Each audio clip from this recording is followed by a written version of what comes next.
Cuando el gobierno Petro, antes de ser gobierno, pues todo este movimiento del pacto histórico, eran oposición, estaban muy pendientes de lo que sucedía en el país con el asesinato de líderes sociales, con las masacres.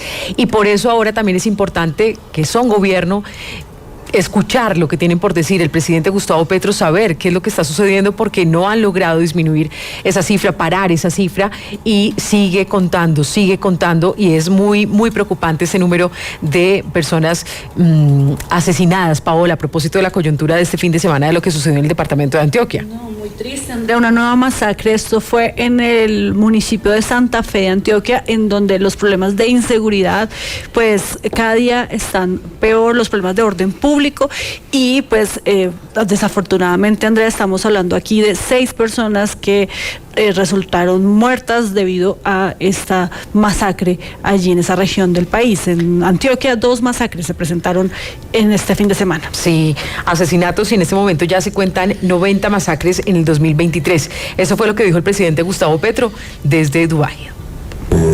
Colombia tiene, lamentablemente, el mismo número de víctimas que el año pasado en masacres. No se ha podido reducir.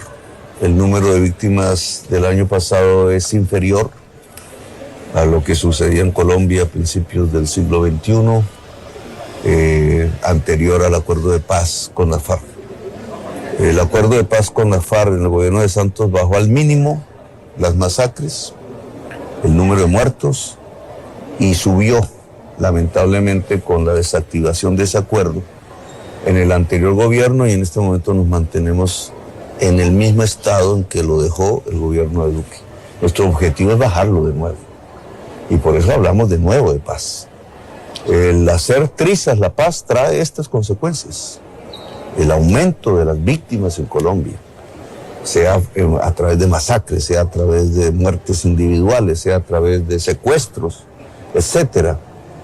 Yo creo que retomar la senda de la paz, como estamos intentando hacer, vuelve a poner las cifras, que siempre son personas, no simplemente números, en una tendencia descendente. Por ahora, las cifras del 2023 son iguales a las cifras del 2022.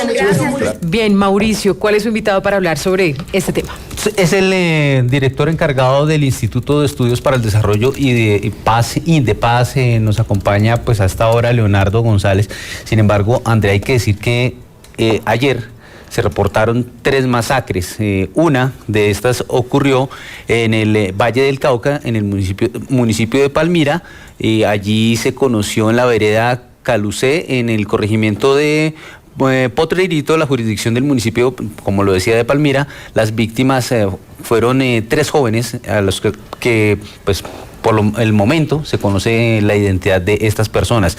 Ya en la tarde se habló de la masacre número 89 ocurrida en Santa Fe de Antioquia. Primero 3 personas, y que la hipótesis era una retaliación del Clan del Golfo por el hurto de oro, producto, recordemos, de la economía ilegal en esta zona. Y minutos más tarde ya se conoció la masacre número 90 de otras 3 personas, pero también allí mismo en Santa Fe de Antioquia. Y esto se le adjudica nuevamente a alias El Zarco, quien pertenece a las autodefensas gaitanistas de Colombia. Leonardo, bienvenido a Sigue la W. El presidente Gustavo Petro decía hace unos minutos, o decía esta mañana en su intervención, que el Estado pues no ha podido disminuir esos números de masacres en comparación con los años anteriores. ¿Hay una incapacidad del Estado para evitar que se continúe con estas masacres en el país? Sí, Mauricio, muchas gracias. Pues sí, lastimosamente, a pocos días ya de terminar este 2023, se han presentado 90 masacres, con las 2 de ayer que ustedes comentaban en Santa Fe de Antioquia. A esta misma fecha, el año pasado, al 4 de diciembre, iban 92 masacres. No sé si es incapacidad realmente del Estado, pero sí existe una necesidad de tener un diálogo mucho más fuerte, más expedito con las alcaldías locales y especialmente desde el Ministerio de Defensa, para tener una política de seguridad ciudadana, porque muchas de estas masacres son cometidas por bandas tercerizadas, por supuesto, de los grandes grupos, y el 30% más o menos de estas 90 masacres tenemos identificados que son por grandes grupos de alto impacto, es decir, las autodefensas gaitanistas, el Estado Mayor Central, la Segunda Marquetalia, el ELN, con quienes se está incluso llevando algunos diálogos de paz. Pero muchas de estas masacres sí son cometidas por bandas que están siendo tercerizadas por estos grupos, y otras masacres ya tienen que ver con temas de intolerancia, de resolver conflictos de una manera violenta, como la hemos venido resolviendo desde hace ya muchos años en este país. Ustedes que tienen el mapa claro de todas estas masacres, todos estos homicidios que han ocurrido desde la firma de los acuerdos de paz, ¿podría decirnos si efectivamente son las mismas zonas o han cambiado en este último año con relación a las masacres ocurridas en periodos anteriores? Pues hasta el momento del 2023 llevamos 12 en el Valle del Cauca. Este departamento ha tenido un incremento grande, especialmente en el norte del Valle del Cauca, por el posicionamiento y la pretensión de diversos bandas delincuenciales que hacen presencia en este departamento, y también en el sur del valle, en la zona de Tuluá, en la zona de Cali especialmente. En Barranquilla y el área metropolitana van 9, sobre todo en Soledad, que es un municipio cercano a Barranquilla y donde se han presentado ya 5 masacres. En Cúcuta van 5 masacres solamente en el área metropolitana de Cúcuta, 11 en Antioquia con las 2 anteriores.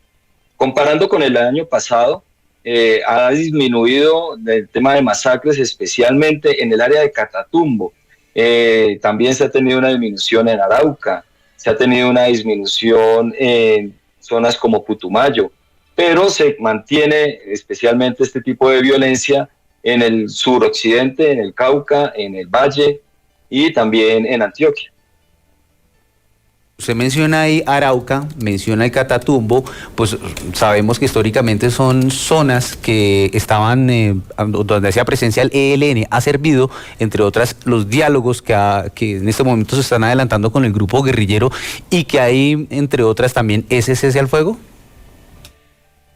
Digamos que sí ha servido, se ha presentado este cese al fuego primero con los 5 grupos en enero. Desde enero el ELN no se acogió, sino que empezó el cese al fuego a partir de agosto, pero este diálogo que se presentó, y sobre todo el cese al fuego bilateral en los 6 primeros meses, pues fue positivo en algunos departamentos, no en todos, especialmente donde los grupos armados realmente tuvieron voluntad de seguir y de hacer caso a este cese al fuego. Esto es especialmente en el departamento del Cauca y en el Valle de Nariño, donde no se tuvo esa intención de continuar y de hacer caso al cese al fuego, especialmente por Estado Mayor Central. En cambio, en zonas como en Arauca, en zonas como en Catatumbo, sí se hubo una disminución alta de diferentes victimizaciones, pero sube otras victimizaciones lastimosamente. Entonces sube la extorsión, sube el secuestro, pero baja el homicidio de líderes sociales incluso en un 12%, baja en un 55% el homicidio de firmantes del acuerdo de paz, y se mantiene, como estábamos comentando, las masacres. Leonardo, vamos a hacer una pequeña pausa, ¿no? Sí, sí, exactamente. Leonardo, usted nos permite, por favor, una pausa, porque es bien interesante seguir conversando con usted. Tenemos que irnos a la actualización de noticias. ¿Le parece si seguimos aquí en Sigue la W en Digital? Claro que sí.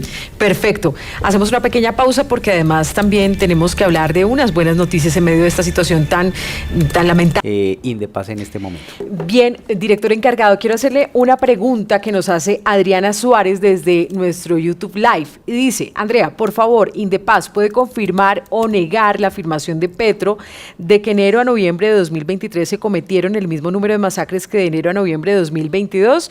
Aquí es un poco también conocer la responsabilidad política. El presidente Petro dice: no, es que el gobierno anterior hizo trizas la paz, en todo caso nosotros no tenemos las mismas cifras de ellos, pero tenemos que ajustar las políticas para que esto no siga ocurriendo. ¿Cuál es la respuesta, Adriana, por favor? Sí, y lastimosamente tenemos las mismas cifras prácticamente, como le comentaba, al 4 de diciembre del año pasado iban 92 masacres, en el año pasado fueron 94 en total. y al día de hoy, en el 2023, vamos 90, es decir, se ha mantenido esta tendencia de masacres en el diferente territorio colombiano. Son 94 y pues obviamente en los departamentos donde más es Antioquia, Valle del Cauca, Atlántico y el departamento del Cauca. Leonardo, hablemos de los actores armados que están en estos lugares donde están ocurriendo estas masacres. ¿Cuáles son los mayores perpetradores de estos hechos? ¿Son las autodefensas, son las guerrillas? Hablemos un poco de estos grupos armados ilegales. Pues de estas 90 que tenemos hasta el día de hoy, se sabe, se tiene una certeza de 30 sobre quiénes son los perpetradores. De estos 30, la gran mayoría, 17, son las autodefensas gaitanistas y el resto, 12, son el Estado Mayor Central. Entonces, esos son, digamos, los principales perpetradores de estas 30 que se tiene certeza.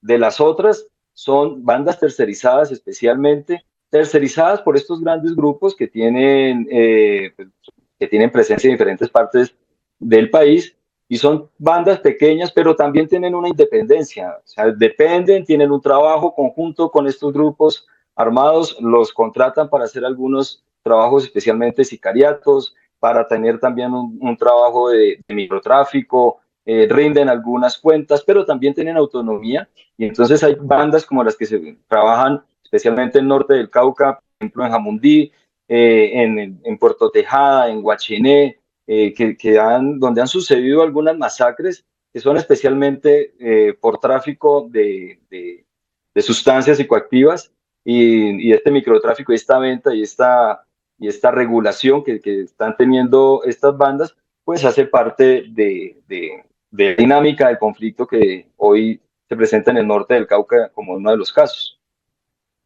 Pregunta final. Quienes dicen, bueno, finalmente las comunidades en los territorios les importa es que cese esta violencia.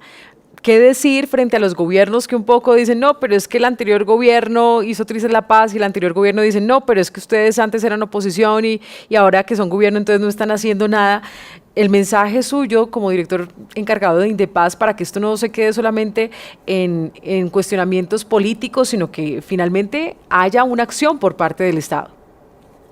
Sí, yo creo que es importante tener además del estudio y de saber qué es lo que sucedió cuando empezó Duque en el 2018, se tenían 17 masacres, en el 2022 fueron 94, hoy vamos en 90, y más allá de culpar a uno u otro gobierno, pues es atender primero a los llamados que está haciendo la Defensoría del Pueblo con las alertas tempranas permanentemente.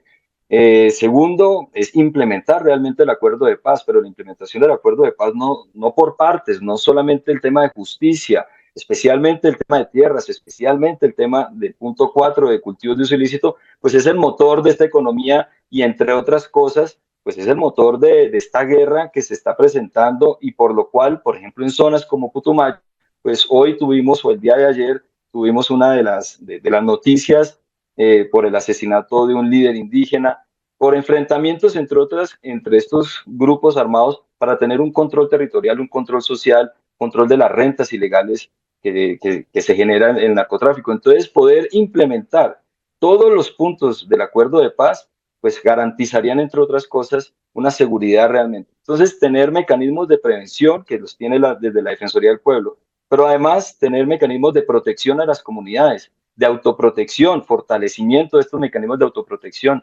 Las comunidades tienen diversos mecanismos, no solamente las guardias indígenas, campesinas o cimarronas, está también las tulpas de mujeres, está también otros mecanismos como por ejemplo el fortalecimiento desde lo económico. Entonces, poder identificar dónde se están presentando los conflictos, cuáles son las comunidades, qué es lo que se tiene que fortalecer en estas comunidades para tener un mecanismo de autoprotección, y eso el Estado lo puede hacer y lo puede garantizar, entre otras cosas, por el mismo decreto 660, que es el de los mecanismos de autoprotección. Leonardo González, director encargado de Indepaz, muchas gracias por estar en Sigue la W y hablarnos de todo este panorama de las masacres en Colombia. A ustedes, muchas gracias. Bien, ahora sí, Paola, nos vamos a hablar de los cambios que tendrán